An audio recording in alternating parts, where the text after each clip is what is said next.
I want to share just a little bit about the next speaker and how I got to know Trace. Probably been about 4 or 5 years now that we've known each other, so off and on, and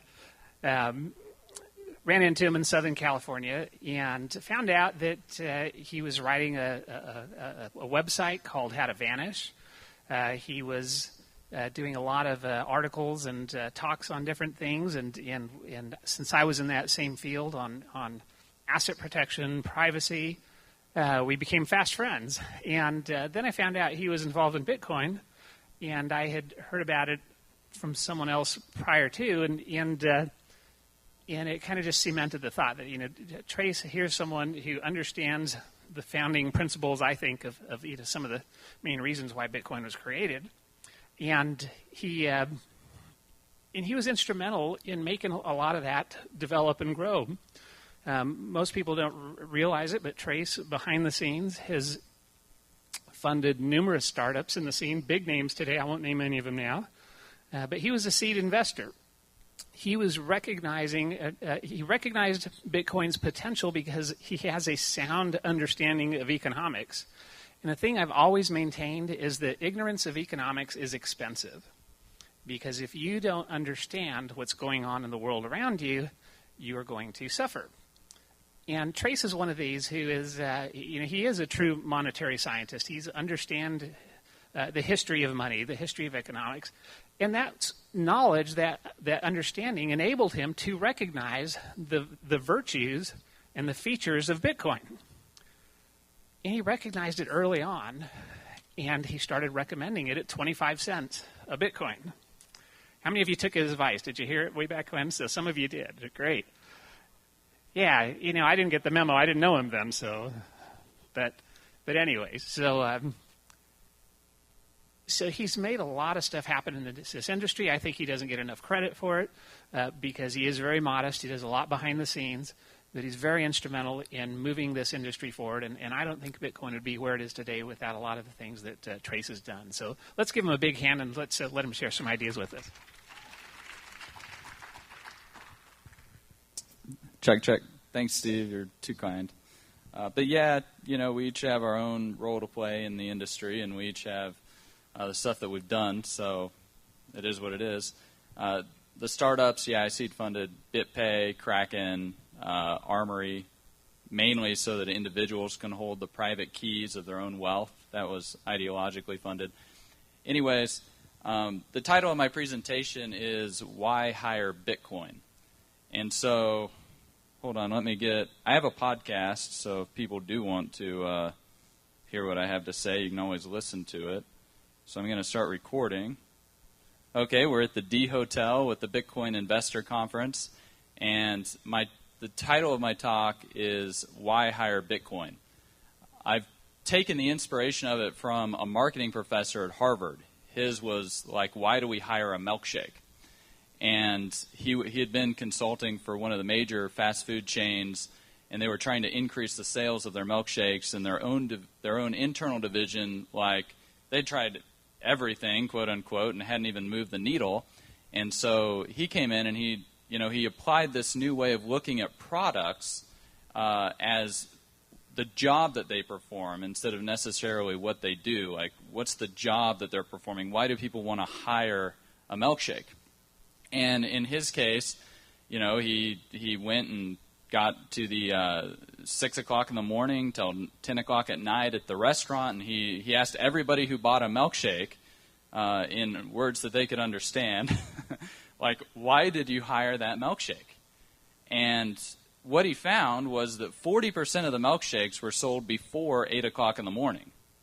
Kind of weird. The people who bought the milkshakes, come to find out, they were usually engaged in a 20 to 30-minute commute. So they're driving a car with one hand, a donut or a banana or something like that gets the steering wheel sticky. You can't just set it down and talk on the phone. It's a long, boring drive.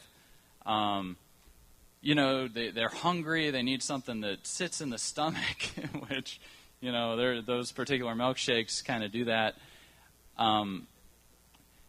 like, these are the reasons they're hiring the milkshake instead of hiring a candy bar or a donut or something else. So what did he do? He got a machine where they could come in and swipe the debit card, get the milkshake, and go. So it was very quick, back in the car for the commute. The commute's kind of long and boring, so he had him add fruit to the milkshake. So you're like going down the road and you get that's interesting. A little bit different. Made it thicker, so it took longer to slurp the nasty thing like through the straw. Let's see, what else did he do to it? Added, like little pieces of chocolate, all this other stuff. Milkshake sales went up something like 700%. Because he figured out why people were hiring the milkshake, and then figuring out how can we do that job better than our competitors. So, we got a little focus group here. So I'd like to ask, before I delve into the 7 different major areas that I think people hire Bitcoin for, but before we delve into that, I'd just like, anybody got a reason, and perhaps Steve can help us, why do you hire Bitcoin? So anybody like to, Julian?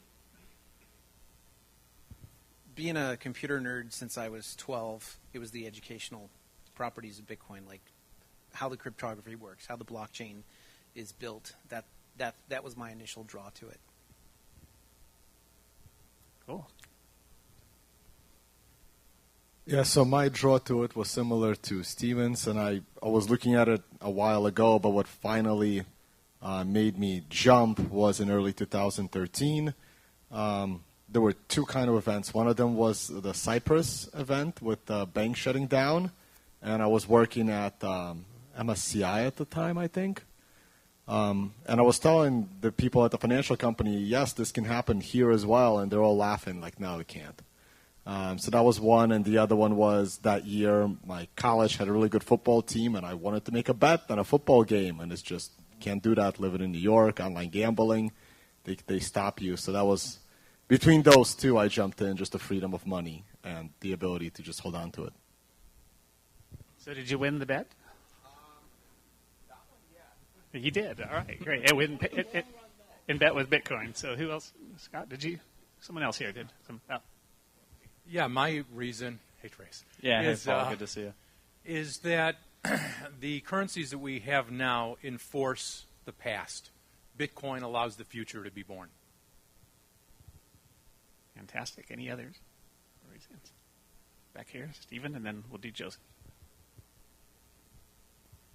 So, Trace, I have a favorite use case to be done, which is let's figure out how if I go to a restaurant with Bitcoin, it fulfills the whole transaction and there are no expense reports. And if we can do a transaction like that, then the users will choose to go to places where they don't have the incredibly high pain of wasting Saturday afternoon filling out an expense report. And so we need some reason why you're going to pick from why am I going to hire Bitcoin out of my wallet when I've got 25 other mechanisms to pay? And I think that's the question you're really asking. Yeah, I mean, we got American Express. You can hire it to pay for your meal, or you can hire Bitcoin. Yeah. 2 words, intrinsic value. Contrary to what the Vice President of the Federal Reserve and many economists have said, Bitcoin has intrinsic value. And how do I know? Because I want to hoard them. Yeah, I actually, I want to say that I pushed my own degree of scholarship in this regard with intrinsic value.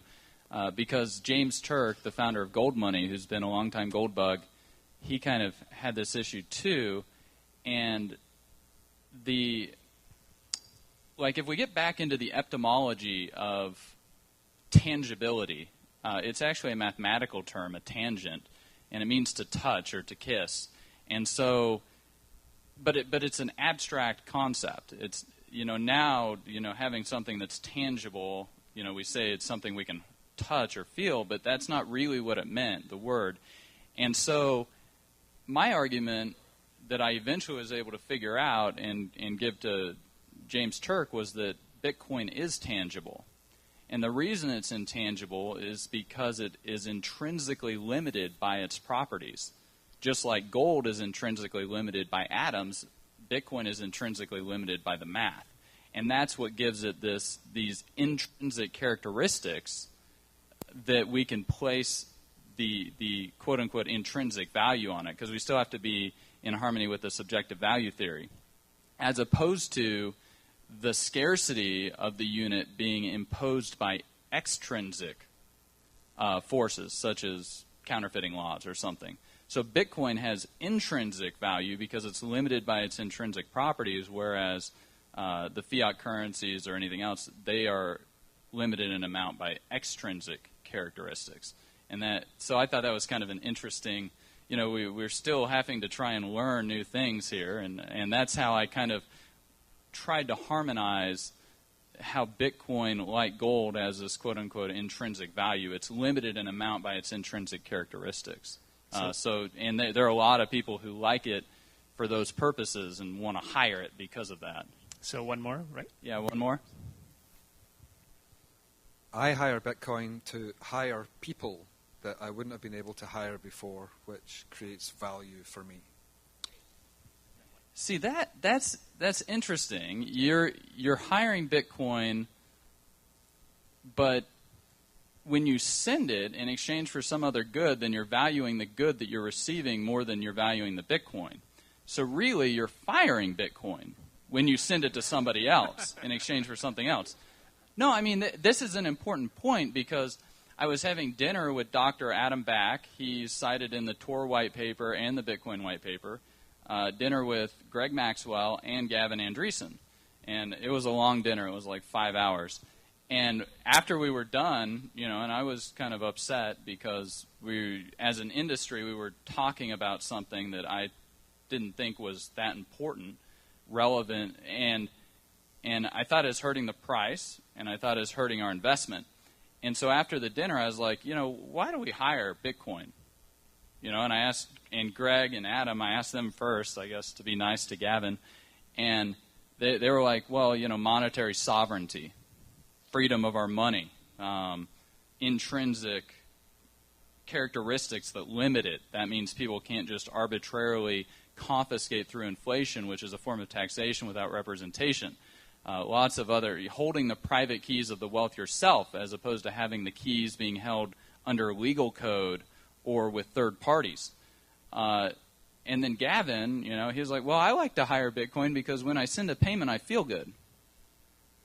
And, I mean, I just kind of flabbergasted, because you're not hiring Bitcoin when you're using it as the payment system. You're actually firing Bitcoin because you're trading it in exchange for some other asset. You're choosing to hire some other asset instead of hiring the Bitcoin.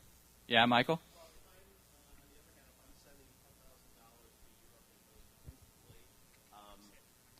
If I'm sending $10,000 to Europe and it goes through instantly, I like to think I'm firing SWIFT. Yeah, so we use Bitcoin as different rails. So I want to kind of show how this plays out in these 7 different network effects. Because at the Consensus Conference, both Blythe Masters and the Chief Information Officer of NASDAQ, who had previously been the Chief Information Officer of eBay while they owned PayPal, both, they're like, we're blockchain agnostic, but we think it's going to be Bitcoin because of the network effects. The first network effect, in my opinion, with Bitcoin are the speculators. You buy it for a quarter. I was actually walking around Matt Mellon's fashion show with Charlie Munger's son. And, we're looking at all the cute ladies, and he's asking me about Bitcoin. And he's like, so are you up with Bitcoin? And I was like, yeah, a little bit. He was like, how much? And I was like, well, I'm up about 2x in the last 4 years. He's like, you're only up 2x? And I was like, yeah, I'm up about 2x in the last 4 years, what Berkshire Hathaway's up in the last 40. Let that sink in, 280,000% change. So, there's lots of speculative potential with Bitcoin. I think I was the first person, and then Rick Falkvane over in Europe, about a week later, I had laid out a case for $2.8 million per Bitcoin. That's just 1% of offshore tax haven assets moving into Bitcoin. People desiring to hire Bitcoin instead of hiring a Swiss FACTA-compliant bank to store their assets in.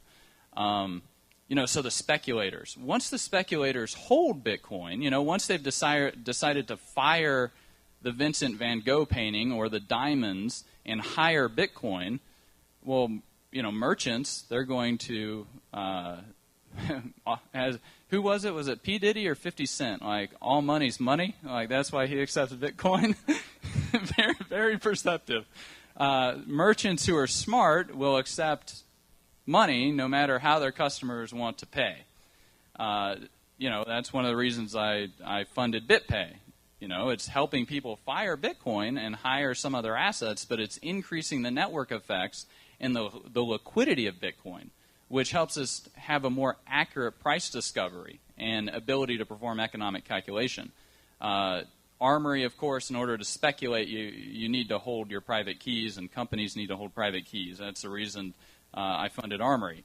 We need an exchange, that's Kraken, where the speculators can speculate. And then, the second network effect would be merchant acceptance. BitPay has been doing a lot of that. Once merchants accept Bitcoin, then people will decide to pay for things with Bitcoin solely because merchants accept it.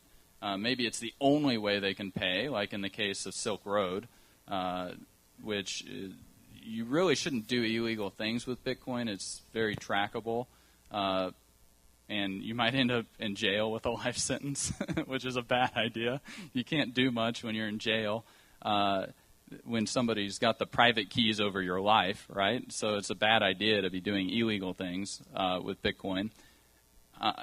But once customers are paying with Bitcoin, it might be one of the major ways that remittances are sent to the Philippines, for example, is money is sent directly to the supplier to pay for food that then gets delivered to the people. So, you want to order something, if the merchant accepts Bitcoin, then there you go. I wrote an article for Why Bitcoin magazine about merchant adoption. And Overstock, they can use FedEx and UPS to ship to 200 countries. You only got credit cards in 55 to 60 of these countries. So Amazon, because they're not accepting Bitcoin, have seeded, 3/4 of the countries out there. They're not even going after that market. I mean, that's bad business in my opinion. Also, BitPay takes, and Coinbase, I think, 0% fees pretty much for merchants to accept Bitcoin, which translates into a material impact on the income statement for these low-margin retailers. So, they have an economic incentive to accept Bitcoin. Additionally, How to Vanish, it's a very provocative name for a site, but it's really going after identity theft. People... We have so many of the costs of our current monetary system externalized onto the users. The regulators, they don't have to spend 100 hours cleaning up your credit report. They can impose those costs not just on the compliance officers to collect all your information, but then onto you as individuals. You have to pay all that cost when somebody steals your identity. It's very expensive, very much a pain in the neck. And so why not use a merchant that accepts Bitcoin so that you don't have to give over all that information? Like, why hire American Express or J.P. Morgan? I mean, which bank was it that had something like 70 million personally identifying information hacked out of their system? Like, just and there are reverse perverse economies of scale. The bigger database you have, like Home Depot, the more incentive there is for a hacker to go and get that information and sell it on the black market. So the fraud, the chargebacks, all of these things that are endemic, not just the identity theft, which is a real pain in the neck for people, but all these other things. That's a perfect reason to hire Bitcoin instead of hiring all of these other payment mechanisms, which increases the velocity, which ironically I think has a depressive effect on the price in the short term. So let's see, we've gone through speculation, merchants, consumers that pay merely because via Bitcoin merely because they use it, and they might only hold Bitcoin for a few seconds, but that increased demand, especially in large aggregate, increases the price. And since the block reward is denominated in Bitcoins, if that price goes up relative to the fiat currencies and the price of electricity, it provides more economic incentive for the miners. And so the miners mine Bitcoin, which means that our blockchain is going to be more secure or have more proof of work behind it than other alternate chains, which, if you want immutable persistence, if you want, this read-only database, then that's a very important characteristic for you to have. So the miners come in. Where are the developers going to build? They're going to build on the most secure blockchain. And so we have 4,000 developers working on Bitcoin. I think even Ripple only has like 200 people working on their stuff total. All these other chains out there, you're lucky if you have 5 developers working on it. Whether it's Monero or Dash or like any of these others. I mean, it's just there are no network effects really taking root in any other blockchains in a material manner relative to Bitcoin's. In addition to all the other stuff getting built on top of it, exchanges that integrate it, all this stuff, building apps that use your Bitcoin, all of this stuff, developers, they're going to come and build where the network effects are taking place, which then moves us to the 6th network effect, which we've already seen the CFTC get involved in, and that's financialization. So, if you're going to be holding a monetary asset, whether it's gold or silver or dollars or euros or Bitcoin, there's eventually going to be an interest rate which can be imputed or otherwise calculated by the market for that asset. Now, what's interesting with Bitcoin is that you can instantly verify the quantity and the quality of the Bitcoins directly in the blockchain yourself. You don't need to go look and audit in a COMEX warehouse or in the LBMA, where central banks in their own balance sheets hold gold in the vault and gold out on loan is the same line item. In effect, they report cash and accounts receivable as the same thing. We don't know who owns what down there in the vaults. Germany's asked for their gold. The U.S. won't give it back. The Dutch, after their airline got shot down, they asked for their gold. The U.S. did give it back. It's interesting why. I was actually talking with someone from the Bundesbank. I was like, well, why didn't you get your gold? And he started, dancing. And one of the bankers from one of the major European banks, who was German, he was like, we both know why. And I was like, yeah, you're occupied. You got 60,000 troops or whatever, like occupied, like stationed in your country. If South Korea wants to move out of the dollar, if they want to fire the dollar and hire gold or hire euros or yen or whatever, what happens? A big destroyer gets put out right in the bay in front of the finance minister's house, and it encourages them not to fire the dollar.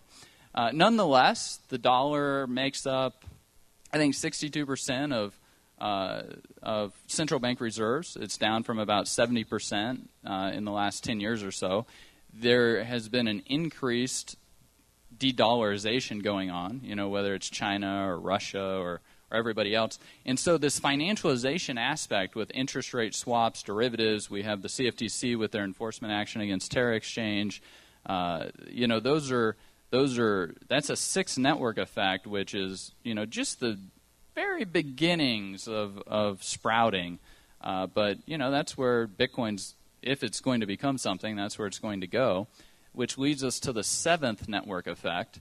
And I think part of the price rise, even right now, not only has it been a 2-year bear market, but Bitcoin has got its first application. It's the seed has just barely started to sprout as a settlement currency, the 7th network effect, which has decades before it could actually be realized. How has it become a settlement currency? Fundamental financial technical innovation by Blockstream with side chains and confidential transactions as rolled out in their liquid product. Bitcoin is now a settlement currency. Eventually, we're going to be able to, trade an oil refinery and all the associated assets with the respective cryptographic keys in the same trustless, provable transaction into the blockchain for Bitcoins.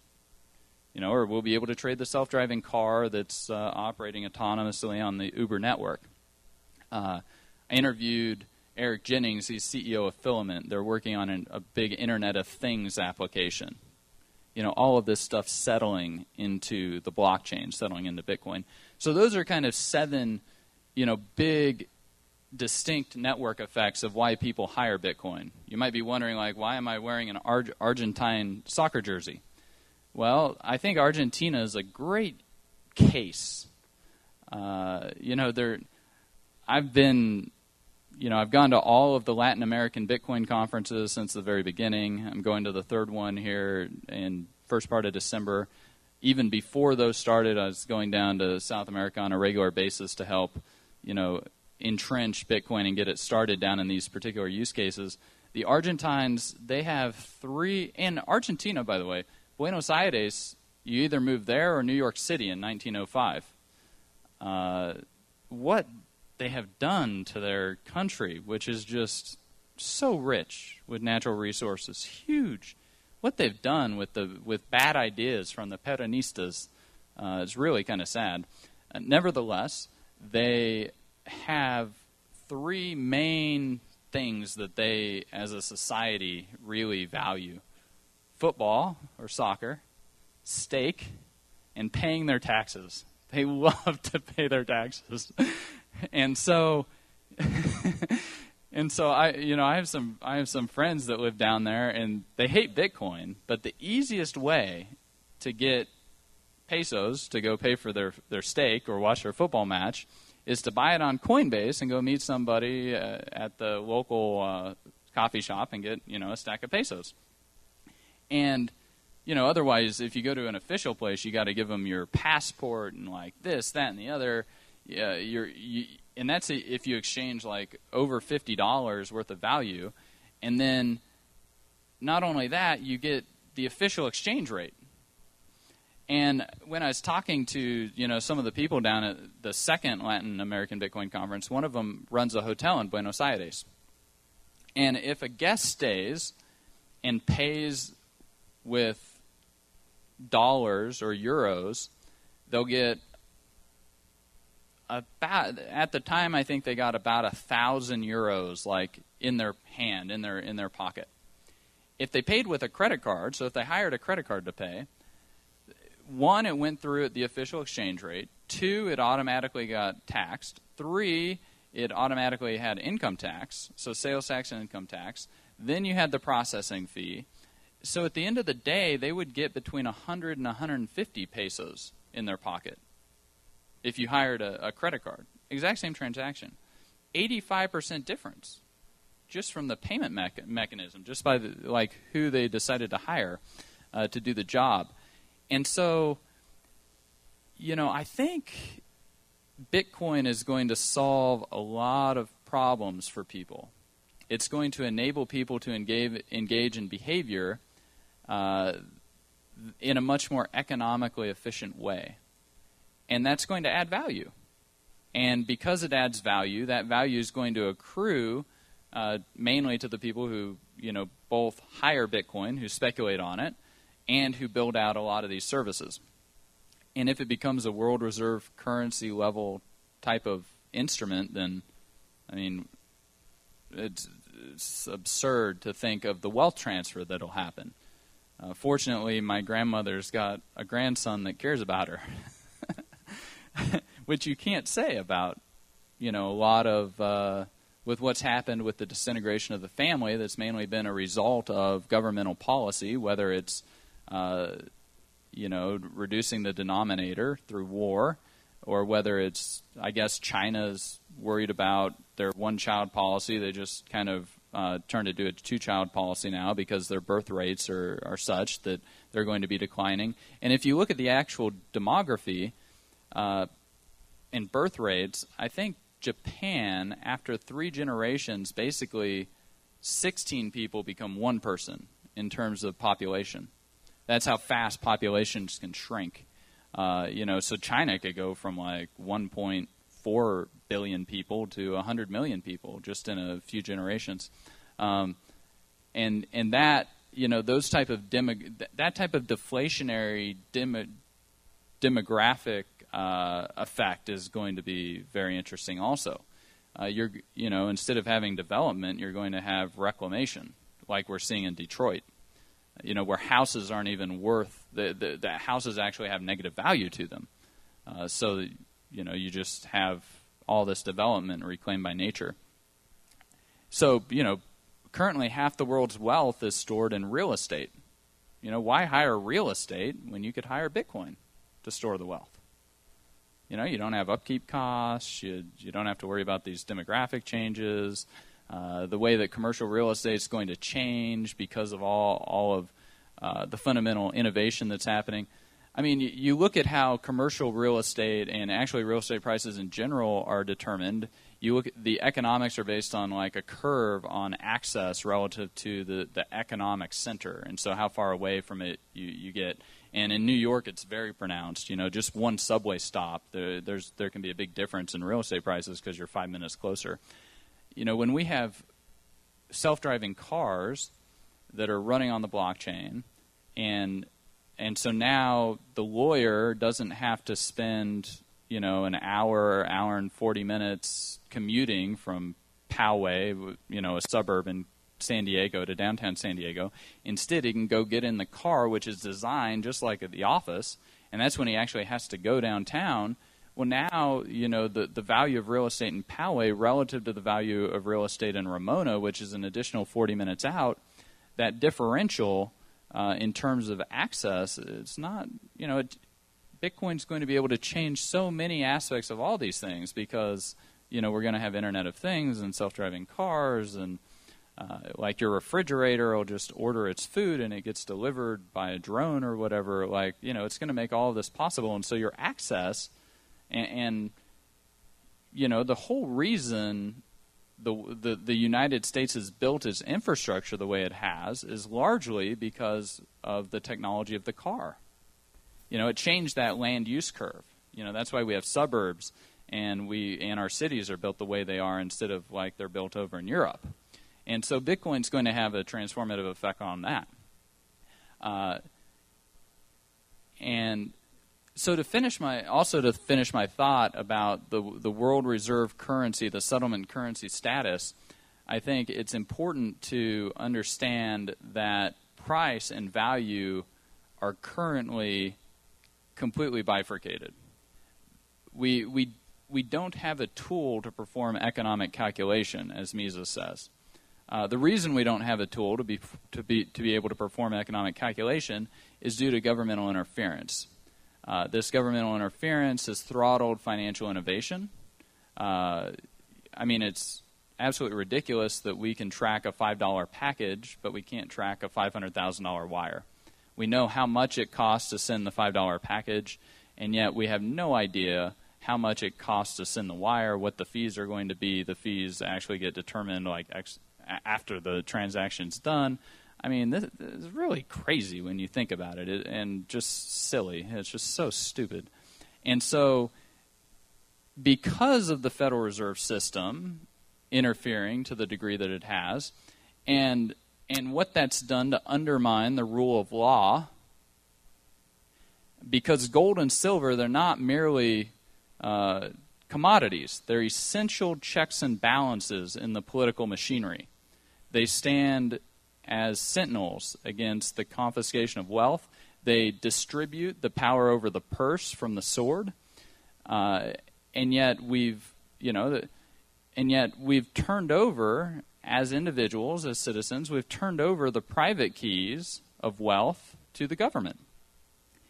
Additionally, because we lost the property rights in the past, as Steve talked about, we've also lost property rights in the present with extraordinary rendition and indefinite detention. And we've also lost property rights in the future with the life interest. most of the drones are actually flown out of Las Vegas right here. The guys walk down. As the recent leaks on the assassination program have shown, there's absolutely no due process when it comes to deciding who to kill. You just kind of throw the cards up, 52 card monte, right? Just throw them up and, oh, he landed in the wrong spot. Let's assassinate him with the drone with no due process or anything. And then, all the collateral damage, like when you blow up a Doctors Without Borders hospital, all that collateral damage, they get added ex post facto to the terrorist list and the assassination list. And so individuals, if there's going to be freedom, if there's going to be rule of law, it has to bubble up from the individuals. And economics are really the way that you're going to change society. Now, how did we as a society get into this situation? Well, it's actually not that surprising. You look at Europe, you look at the map, you look at the United States, you look at the map, you look at the technology that we had, you look at the technology that we began to develop. It led to centralization. You needed large armies to project violence to protect your railroads and your coal mines and stuff like this. It led to this naturally centralizing effect. Then Columbus, he discovered the New World, right? Well, it wasn't necessarily that he discovered the New World. Lots of people would come to the New World. What did Columbus actually discover? He discovered the trade winds. He discovered the way that it made it economically feasible to now build out the New World. Okay? It's a very, very important point. And so what do we have with Bitcoin? Well, Bitcoin uses this technology, asymmetric encryption, which was Diffie-Hellman from the mid-70s. And anybody who looked at asymmetric cryptography and its applications economically can see that what it does is it drastically reduces the cost of protection and increases the costs for people to extort. Because at the end of the day, no amount of violence is going to solve a math problem, and my math is stronger than your math, so screw you. You got to use a lot of cycles in order to brute force it, and it's just not feasible. And it's one of the reasons the U.S. is dominant is because, our math is stronger than lots of other countries' math. And, but, that cuts both ways. Individuals, now have access to this encryption. And Dr. Back, he actually played a pivotal role. He made a T-shirt of the encryption, and he's like, oh, this is free speech. And they printed a book, and it actually went to the United States Supreme Court in the mid-'90s, and it was ruled speech, protected under the First Amendment. One of those amendments we think we hold dear in Western societies. We think that, I guess we learned from our mistakes, with Copernicus and Galileo under house arrest. Now we're pro-heliocentric theory societies, we're pro-calculus societies, we're pro, science, and in order to have science, we had a Gutenberg press, and we had to argue ideas. We had to have a new way of arguing, and that meant that we needed ideas out in the public square. And when the ideas were in the public square, that sunlight was the best disinfectant, as the Supreme Court said. And so, we're pro freedom of speech.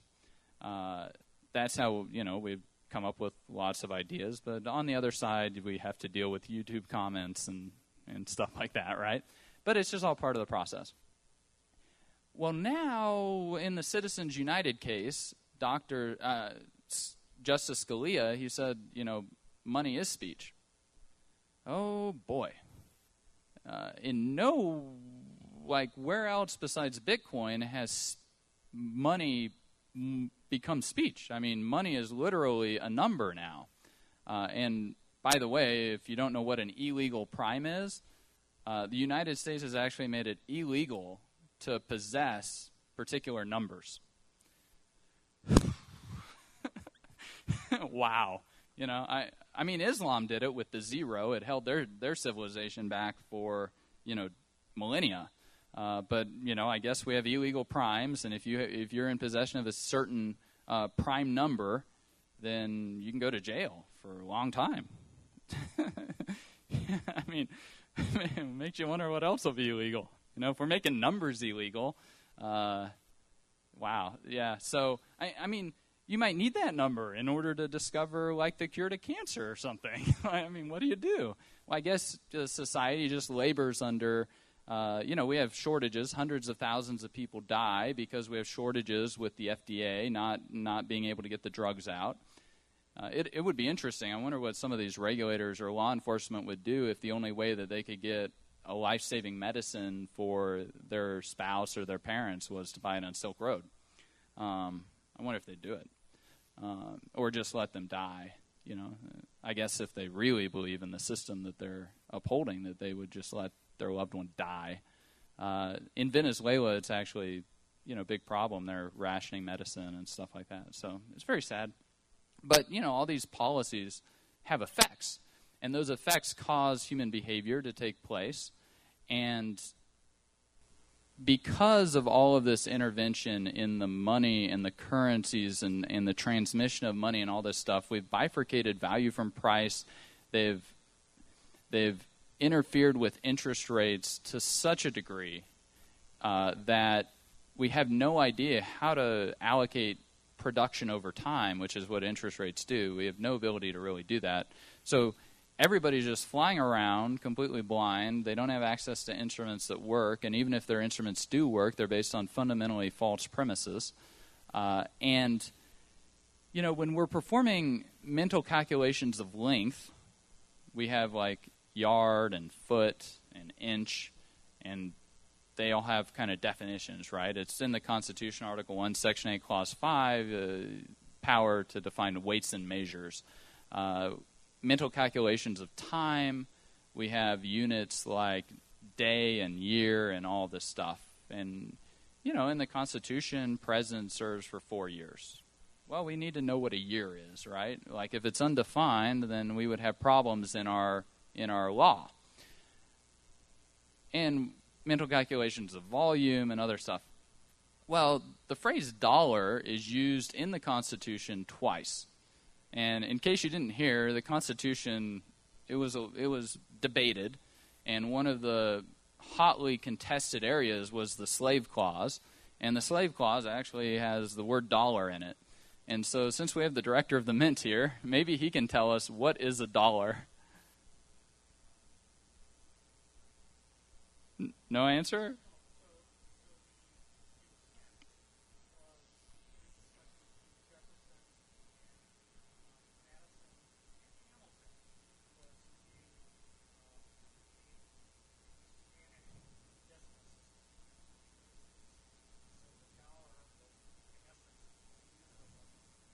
Yeah, so we had the thaler from Germany. It became the Spanish milled dollar, which was then circulating as the common medium of exchange.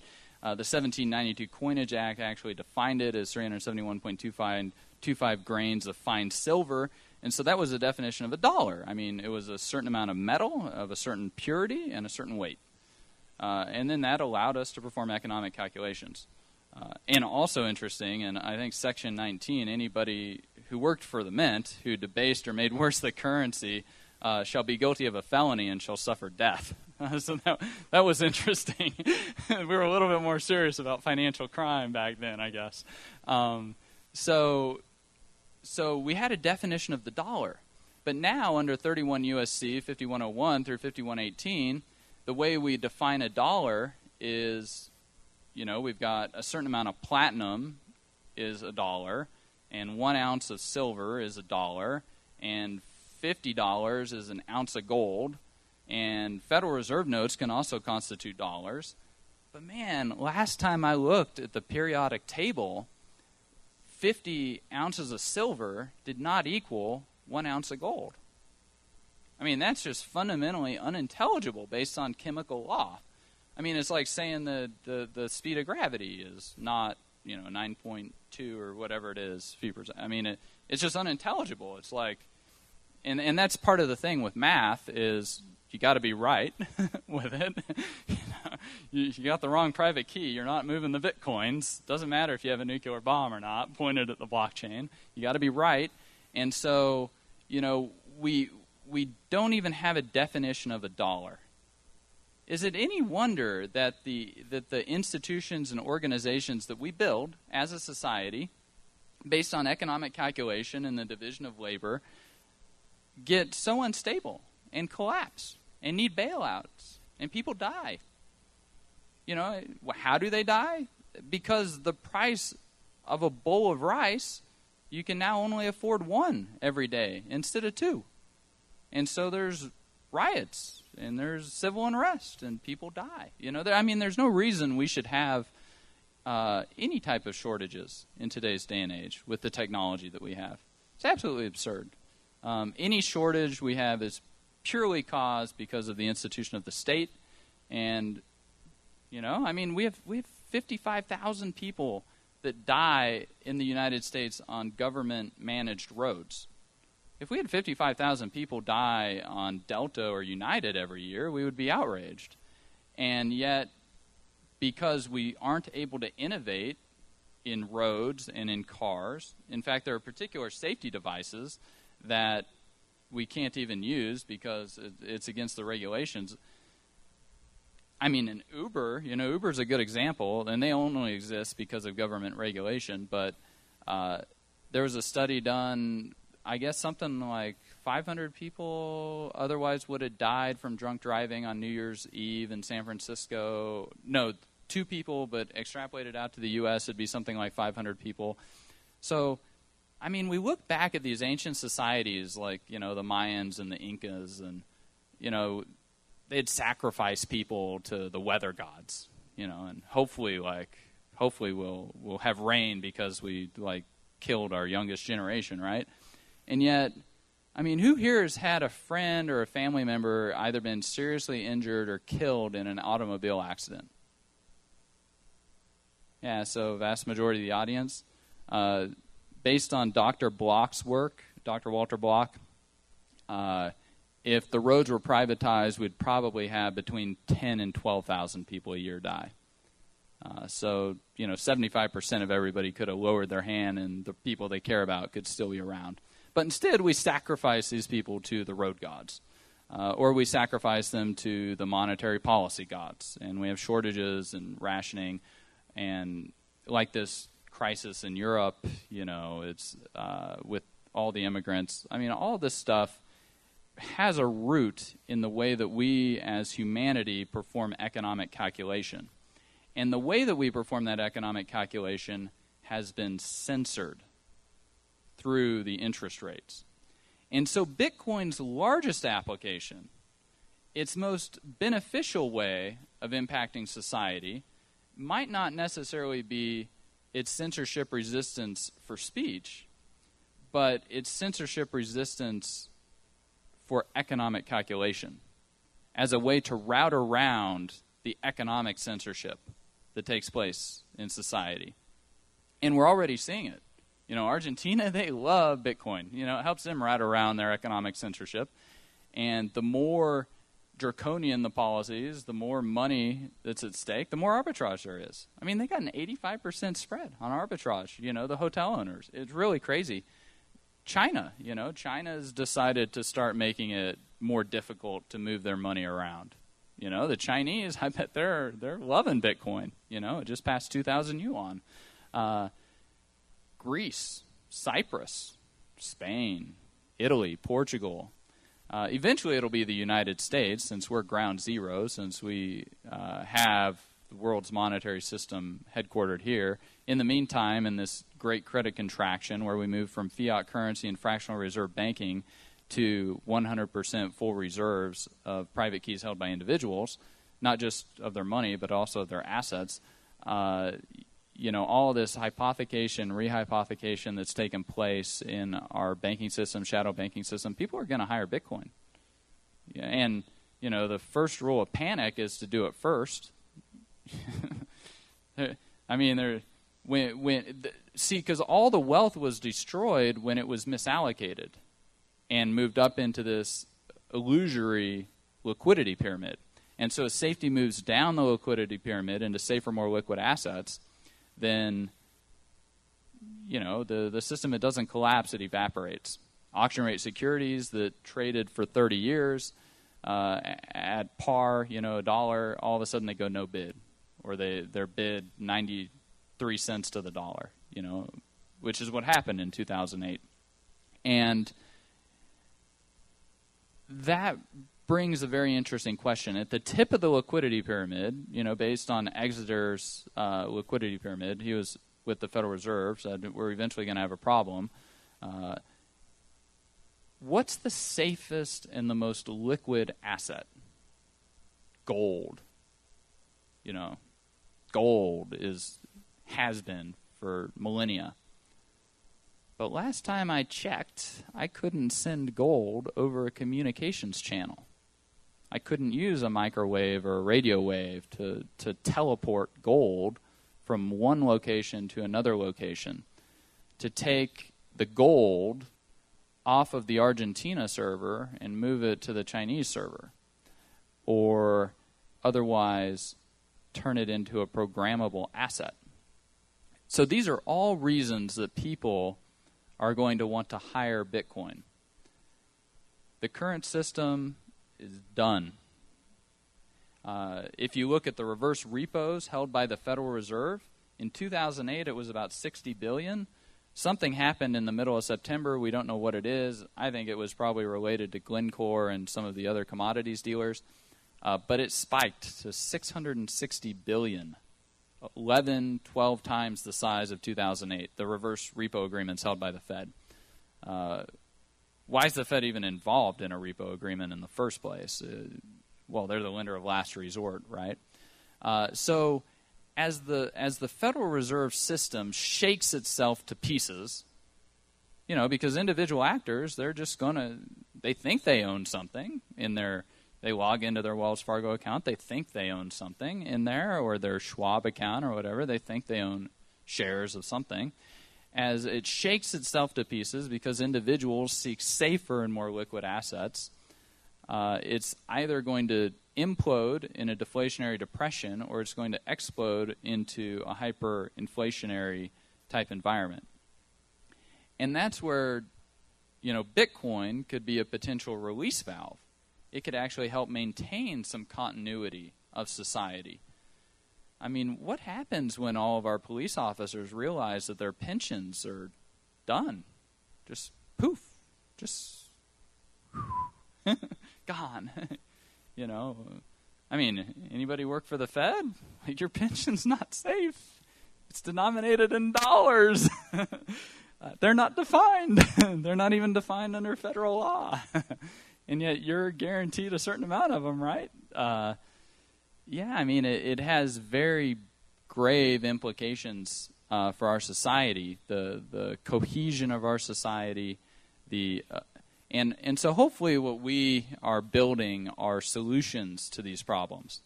Because I think gold is one of the potential solutions, but if we think that we're going to sit on our hoards of gold and pet it or something, and everything's going to be fine as the world burns, because people have oatmeal in their brains, as Vladimir Putin says, because everybody's gone crazy throughout the world. Just last week he said the threat of nuclear force has lost a lot of its deterrence. Ooh, that should be chilling. He said that the bar for the use of violence has been lowered. A major world leader who had previously, a couple weeks earlier at the UN, said that, what the U.S. is doing is unacceptable. We're not going to be a part of this anymore. So they've been completely ostracized from the current system. They got nuclear weapons. Man. Whew. And the psychological effect of the Great Wars has largely worn off. That generation is, my grandma's that generation. It's going to be her turn pretty soon. She's about 88, 90 or so. we might need a refresher, or at least the neocons might think that we need one, which is kind of scary when you think about it, because whenever we create power centers, those who are the most depraved seek those power centers.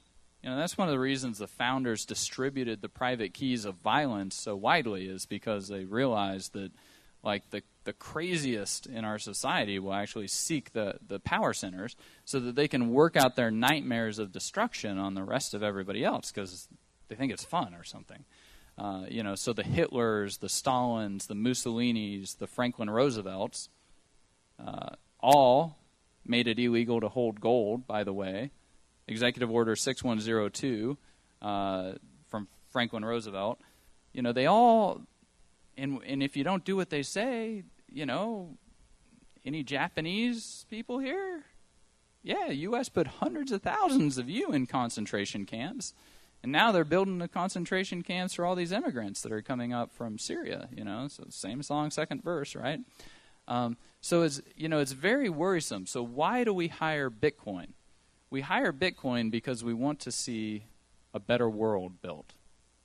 We hire Bitcoin so that we can not be so impacted by economic censorship that is threatening perhaps our entire species.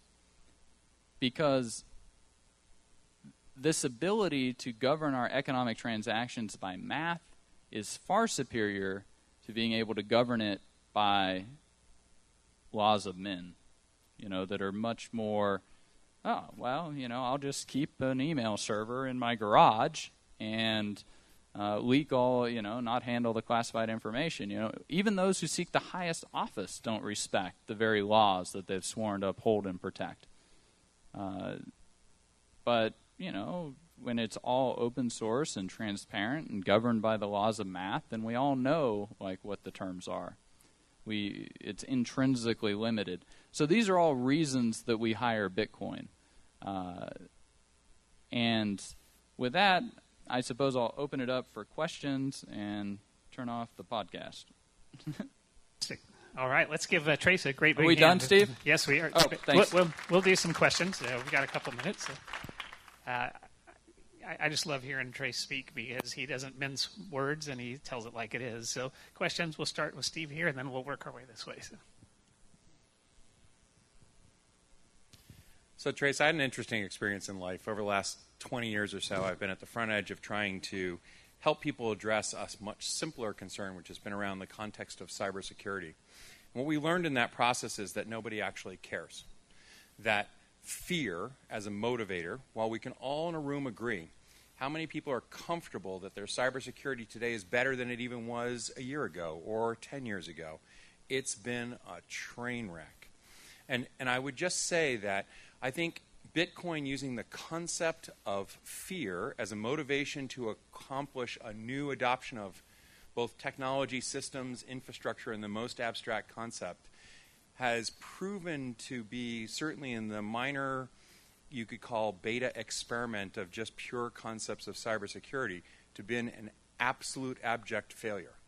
The industry shipped 100% of all enterprise-class PCs with a modernization of the security infrastructure. No one turned it on. But the investment was made. Everybody got provisioned. It would be as though we gave one Bitcoin to 100% of the population. They go, what the hell do I do with this? And so I had an experience once with Terry Takayo, who was CIO of U.S. Office of Secretary of Defense.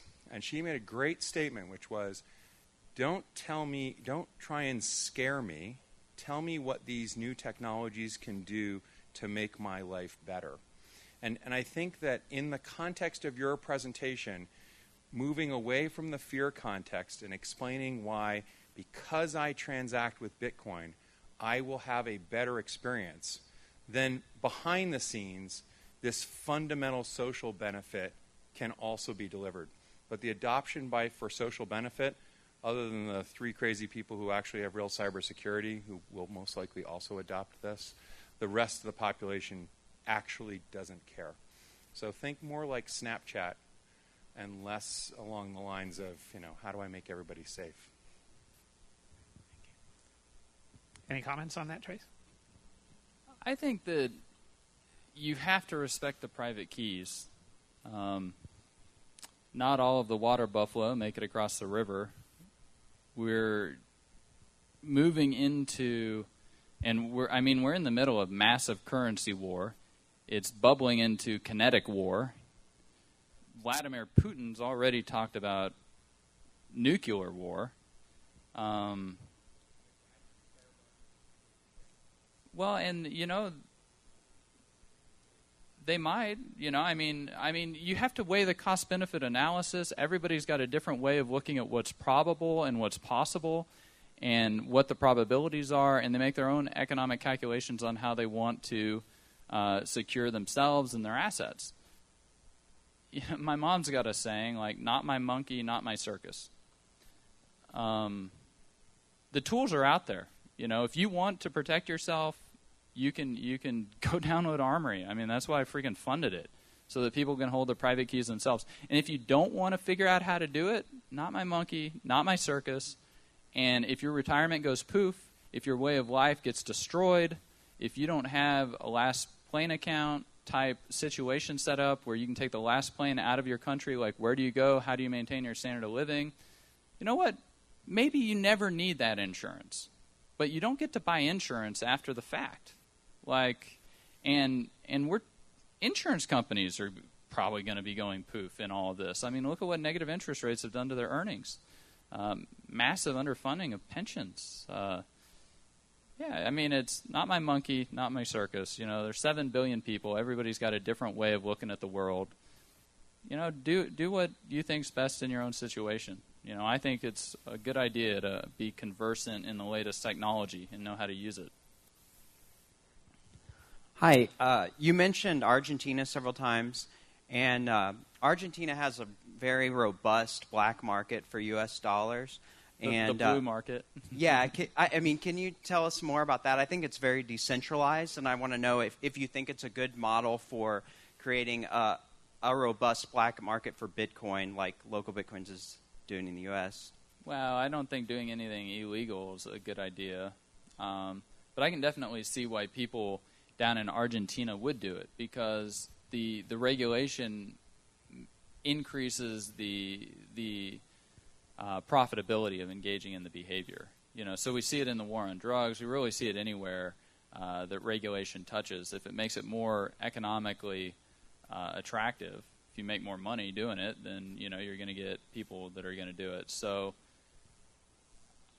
I personally wouldn't do it. I got too much to lose. I don't really care about picking up an extra $20 here or $30 there. But I could see where some people would care about that. And then it's just you have to weigh it yourself. It's an individual thing that you got to figure out.